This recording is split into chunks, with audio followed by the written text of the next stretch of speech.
You've got these headlines from the Washington Post: colleges are ground zero for mob attacks, and free speech faces a reckoning on college campuses. Lots of bad headlines going on. So we know as higher education, we need to be part of the solution, and we do think that this Disagree Better is a way that we can be engaged. So the organization, President's Forum, are innovative, forward-leaning institutions serving mostly working learners. So we don't have college campuses with housing and sports. We're working with those upskilling Americans every day. In this area, we think we can do some good work together, and so we're going to explore that. We heard Ben Sasseview say a few minutes ago that we need to rethink higher ed.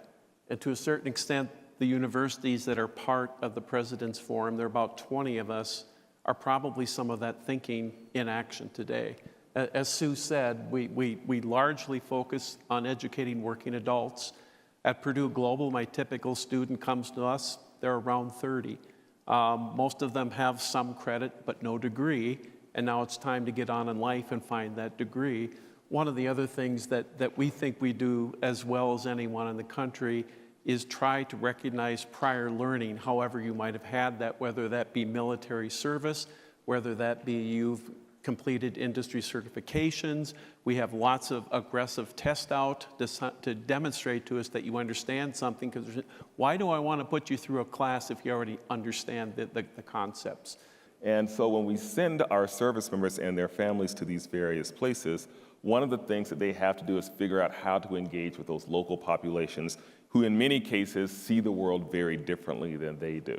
And one of the things we are doing at University of Maryland Global Campus is working with those various service members, the various commanders who are in those areas on the ground to make sure that they are deployed in such a way that they are able to engage in those spaces. And as a result, we are trying to take what we are learning from those skills that they are having and trying to figure out how do we expand that to the other populations that we serve. It just isn't politics where you have to deal with conflict management. Think about how many managers have a hard time giving bad news to one of their employees, all right? The second component that really becomes critical of this is artful persuasion, and simply learning to make a more compelling argument as to why I think my position is stronger than yours.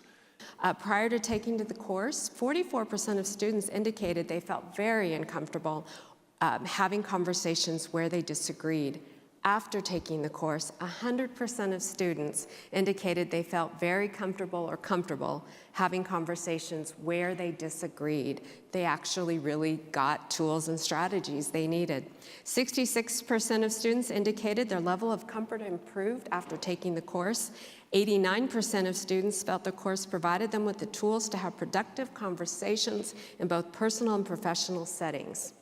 And 78% indicated they would be interested in similar topics related to conflict management following the course.